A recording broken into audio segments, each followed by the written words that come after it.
Assalamualaikum warahmatullahi wabarakatuh. Perkenalkan, nama saya Hilman Al-Buhari dari kelas C9 Manajemen dengan nomor NPM 101214332. Di video kali ini saya akan mengulas kembali mengenai materi pendidikan agama Islam dari bab 1 sampai 4. Video ini dibuat untuk memenuhi tugas evaluasi akhir semester mata kuliah pendidikan agama 3.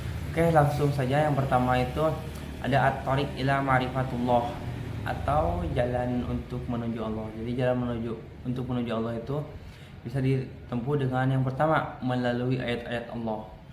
Jadi ada ayat-ayat Allah terbagi menjadi 3. Yang pertama ayat qauliyah, yang kedua ayat kauniyah, yang ketiga mukjizat.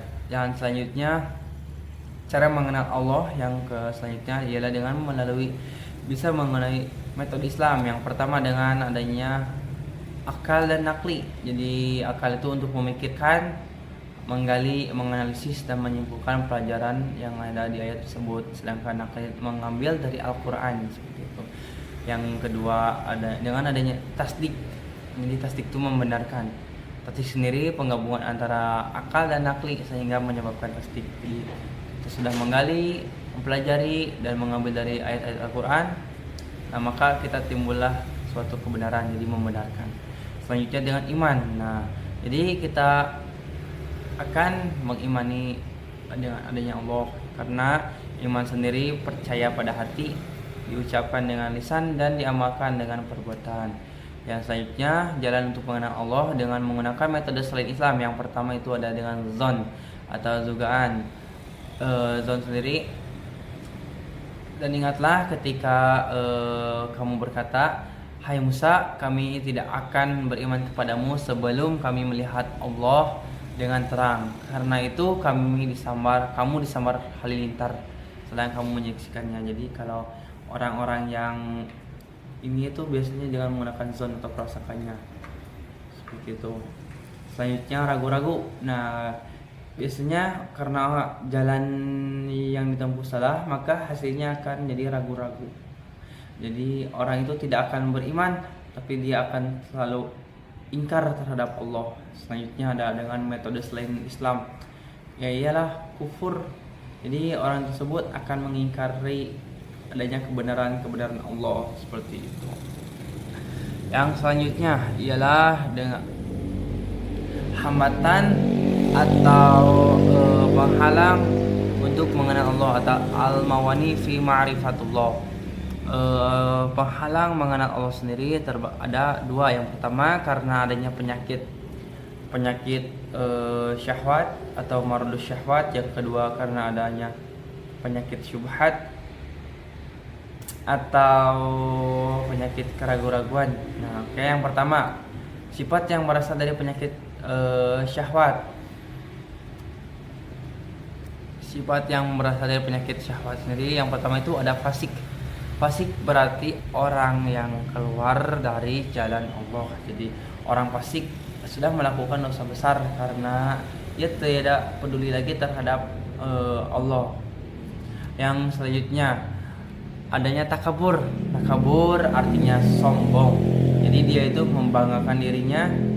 Sebagaimana sabda Rasulullah, kesombongan adalah menolak kebenaran dan merendahkan manusia. Yang selanjutnya ada zalim. Zalim sendiri ialah menempatkan suatu perkara yang bukan pada tempatnya. Selanjutnya ada dusta. Dusta merupakan sikap bohong dan pura-pura terhadap pengingkaran ayat-ayat Allah. Selanjutnya ada banyak dosa. Nah, dosa sendiri merupakan sebagaimana sabda Rasulullah yang diriwayatkan oleh Imam Al-Hakim. Dosa sendiri ialah terasa gatal di dada, tapi jika orang lain melihatnya kita tidak nyaman, tidak senang seperti itu. Akibat banyaknya dosa, yang pertama dapat menutup kecerdasan, selanjutnya mendatangkan ketakutan dan kegelisahan, ya selanjutnya menjadi penghalang datangnya rezeki. Jadi kalau orang banyak dosa, rezekinya itu akan terhambat seperti itu. Selanjutnya sifat yang berasal dari penyakit subhat. Syubhat artinya samar, kabur atau tidak jelas. Yang pertama ada ragu-ragu. Salah satu penyakit manusia yang merupakan hamba Allah adalah ragu-ragu dalam keimanannya kepada Yang Maha Kuasa. Jadi kalau sudah ragu-ragu, nah ini kita meyakini Allah itu akan susah karena kita ini mempunyai ragu-ragu, keraguan. Harusnya kita yakin dengan sepenuh hati. Selanjutnya ada penyimpangan dari akidah yang benar ialah merupakan suatu kehancuran dan kesesatan. Karena motivasi utama bagi amal yang bermanfaat ialah motivasi kita yang paling besar ialah akidah yang benar. Seperti itu. Selanjutnya ada lalai berawal dari sifat manusia yang sering lupa. Namun apabila sering lupa maka hal tersebut bisa dikatakan lalai. Nah, yang selanjutnya ialah mengenai bukti adanya keberadaan Allah. Yang pertama itu bisa dikatakan dengan dalil fitrah. Jadi fitrah secara bahasa sendiri artinya al-khilqah, yaitu keadaan asal ketika seorang manusia diciptakan Allah Ta'ala. Selanjutnya adanya dalil al-hissi atau dalil yang dapat dilihat di indera. Jadi bukti keberadaan Allah, misalkan keberadaan Allah itu bisa menciptakan suatu ciptaannya dapat dilihat, dirasai, disentuh oleh indera manusia. Selanjutnya dalil akal. Jadi misalkan penciptaan Allah tersebut bisa dipikirkan mengenai penciptaan, penyempurnaan, penentuan, dan petunjuk. Yang selanjutnya ada dalil wahyu. Jadi yang disampaikan kepada para nabi. Yang selanjutnya ada dalil tariki atau dalil sejarah. Jadi eksistensi Allah dari zaman Nabi Adam sampai Nabi terakhir juga sangat terkenal karena setiap nabi pasti selalu mengagungkan dan mentauhidkan Allah. Seperti itu. Yang selanjutnya ialah mengenai tauhidullah atau tauhid terhadap Allah. Tauhid sendiri adalah pegangan berasal dari kata wahada yuwahidu, tauhidan, yang artinya menyatukan, mengesahkan atau mengakui bahwa sesuatu itu satu. Nah, tauhid itu seperti itu. Sedangkan menurut harfiah ialah mengesahkan atau mengakui dan meyakini akan keesaan Allah. Terus lawan dari tauhid sendiri apa? Ya ialah syirik. Jadi lawan kita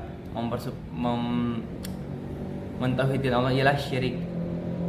Nah, terus ada 3 macam pembagian tauhid menurut ulama. Yang pertama tauhid rububiyah, yaitu mentauhidkan Allah dalam perbuatannya seperti mencipta, menguasai, memberikan rezeki. Yang kedua tauhid uluhiyah. Jadi Allah dalam perbuatan yang dilakukan hamba yaitu mengikhlaskan ibadah kepada Allah. Jadi kita dalam beribadah itu ikhlas tanpa niat apapun. Itu. Yang selanjutnya tauhid asma wa sifat. Jadi mengimani dan menetapkan adanya Allah dan nabinya dalam hadis mengenai nama dan sifat Allah tanpa merubah makna. Jadi kita yakin terhadap nama-nama Allah tanpa harus merubah maknanya. Itu. Selanjutnya ada hakikat dari ilmu tauhid. Yang pertama keagungan kalimat tauhid. Terus selanjutnya pentingnya mempelajari ilmu tauhid. Nah, ini sangat penting karena kita harus tahu tauhid kepada Allah. Kedudukan ilmu tauhid di antara ilmu lainnya. Nah, ini sangat tinggi karena ilmu tauhid itu yang paling tinggi daripada ilmu-ilmu yang lainnya. Selanjutnya ada